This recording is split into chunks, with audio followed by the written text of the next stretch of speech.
Well, welcome to week 2, Learn with Mr. Lewis. So,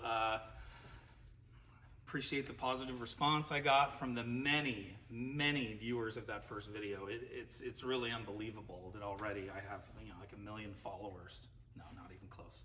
A few people watched it. Only most of them were related to me, but I still appreciate it. So, let's see. I want to kind of do these videos. I feel like kind of the first half is going to be me talking about something that relates very much to my everyday teaching in some way. And then maybe the second half is more of a, hey, let's go over some of the this day in history stuff for this week, the today in history stuff. So here we go. First off, I wanted to talk about the first day of school. I know a lot of districts are starting soon. A lot have already started, so I guess you're gonna have to wait till next year to use this amazing advice. Here we go. There are a couple of different schools of thought out there, all right, on what you should do the first day.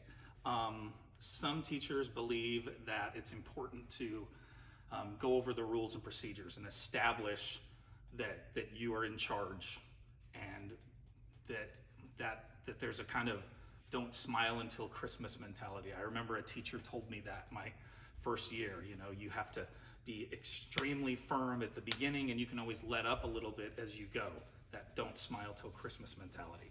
Another school of thought is you should do a really fun activity, something that's active and fun for the kids so that they'll get the impression that this class is going to be great. I guess you'll kind of see as I'm talking where I fall on this spectrum. But I want to talk about another different school of thought. Do you do a seating chart the first day? Are the kids in assigned seats or do you let them pick them? And some will say, well, I want them to pick their seats because then I can see the people I don't want sitting next to each other. And others might say, I'm going to do a seating chart because I want them to understand that I have kind of control of the situation, that I'm in charge, and you want to establish that from the beginning. Well, here's where I go on this. I feel like there's a good middle ground on this.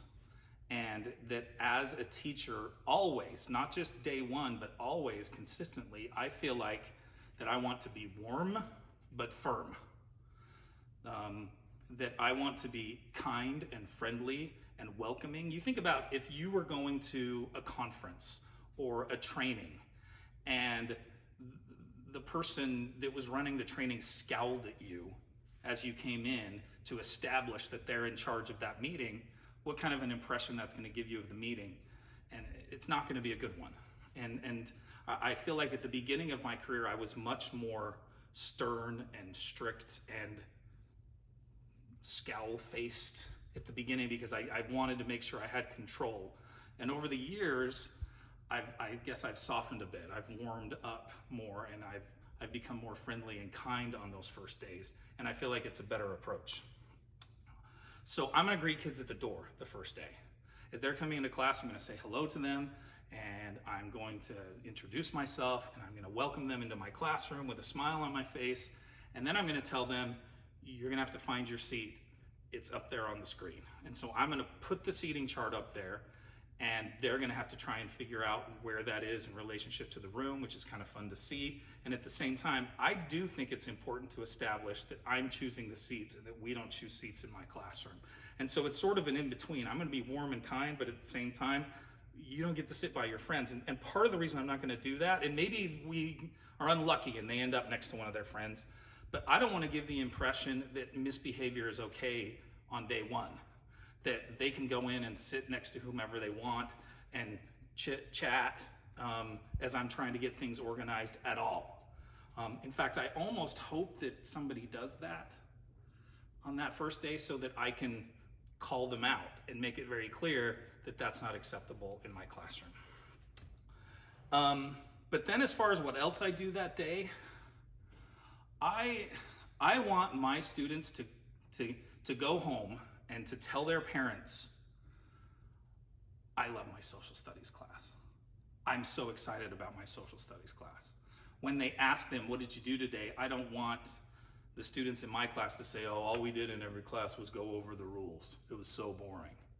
I want my class to stand out, but not in a crazy way. And so what I mean by that is, I'm not going to do a fun, active sort of activity because I want to save those for later, and I don't want to give the impression that my class is at all a free-for-all. But what I am going to do is I'm going to introduce them to me a little bit. I'm going to introduce them to the class. I'm going to tell them that it's going to be great. In fact, I usually say something similar to this, and I might be overselling, and that's okay. I'm going to say something similar to this. This class this year, Mr. Lewis's 7th grade social studies class, it's going to be the greatest experience of your life. And I don't mean, greatest educational experience, that this is the class you'll remember most or anything, even though it will be. I mean the greatest experience of your life.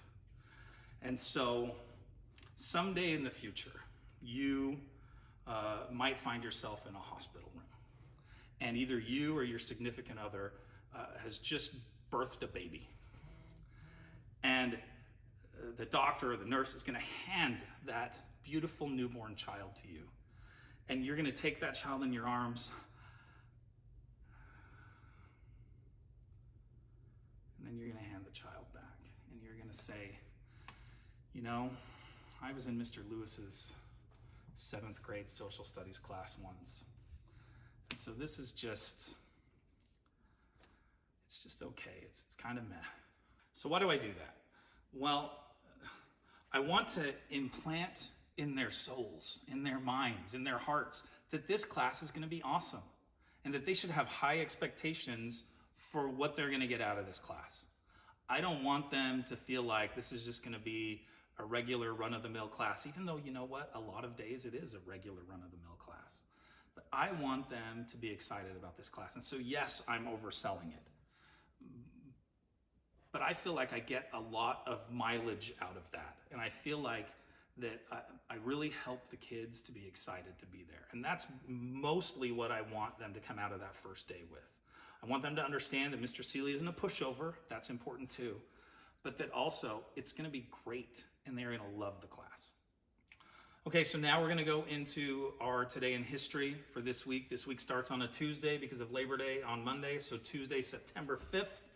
The first event that I'm looking at that is going to be one that stands out to me is the year 1666. And this is, of course, related to the Great Fire of London. And it's pretty crazy what they tried to do just to put this fire out that burned a huge, huge portion of the city. And part of what makes this stand out to me is that my wife and I, back in June of 22, we went to London. And this was the first time I'd been to Europe in almost 30 years. And we had a great trip, and seeing the impact of the Great Fire even all these years later was fascinating. The second event from Tuesday the 5th that I'm looking at is 1968 Tiny Tim. And why? Well, because, wow, a lot of his music has found its way onto TikTok, and it hurts your ears. Let's just be honest. All right, let's move on to Wednesday, September 6th. And the year I'm looking at there is 1997. There are a lot of good events to choose from this day, but I went with 1997. This is the funeral of Princess Diana. And of course, this was a worldwide media spectacle. And I remember this vividly. My wife and I had just gotten married a few months before in June of 1997. And I still remember us in our little basement apartment learning of this. And I guess the standout thing to me is right at the end of this, where it states on the Today in History slide that half of the world's population, 5.872 billion was the world's population at the time, half of the world's population watched this. That's crazy. That's a crazy number, especially for 1997. All right, now we move on to Thursday, September 7th. And for Thursday, September 7th, I've got 3 events I want to look at. We're going to start with the first 2 right now. The first one is 1936, the birth of Buddy Holly. And on my Spotify playlist, you're going to hear some Buddy Holly songs, but you'll also hear Don McLean's classic song, American Pie, which references the death of Buddy Holly as the day the music died. And here's a young man who in just 22 years of life had a massive impact on music. So much so that on his, what would have been his 58th birthday in 1994, Weezer released its song Buddy Holly. And this, of course, introduced the world to Weezer. And I became a huge Weezer fan from when I very first heard this album, which was actually in 1995 when I got back from Italy. I lived in Italy for a couple of years, and been a huge fan of Weezer ever since. Okay, our third event for Thursday, September 7th is 1940. And this is when the Blitz began, the World War II bombing by the Germans of London. Okay, this is 57 consecutive nights. And part of the reason I wanted to bring this up is, again, on our trip to London, of course, we learned a lot about the Blitz and a lot about the history of London and the bombing and all of that. And there was one place that really stood out to me, and that was a church known as St. Dunstan in the East. And this is a church that the entire church was bombed during the Blitz, except for the tower managed to stand. And instead of rebuilding the church like they did with many of the churches, they have turned it into a beautiful city park. And it's located in the heart of London on the north side of the river. It's about halfway between the financial district and the Tower of London. And it was a place that we went to, and it was a kind of a little bit of a chilly day with a little bit of a sprinkle of rain. And we sat in this beautiful city park, and I've got pictures that you're seeing of this. It was amazing. All right, and last but not least, it's Friday, September 8th. And the event I want to look at, first of all, is another World War II event, 1941. This is the Siege of Leningrad. And the Siege of Leningrad is one of, I think, the most profound and the most interesting events of World War II. This lasted for more than 800 days. And one of the reasons I bring this up is because there's an excellent, excellent documentary series that's called The Century America's Time. And the 6th episode, Civilians at War, deals with this. And if you have not watched the series, you can find it on YouTube. And my final event is also from Friday, September 8th. And that is, can you believe it's already been a year since Queen Elizabeth II died? And so this is, of course, an event that is very important to a friend of ours named Brianna. So that's one of the main reasons that I had to put this on here. All right, so thank you for tuning in. This has been Learn with Mr. Lewis. Make sure that you subscribe and that you like this video. If you found it interesting at all, enjoyable at all, please like it, please subscribe to the channel, and we should be doing a video every week. Thanks again.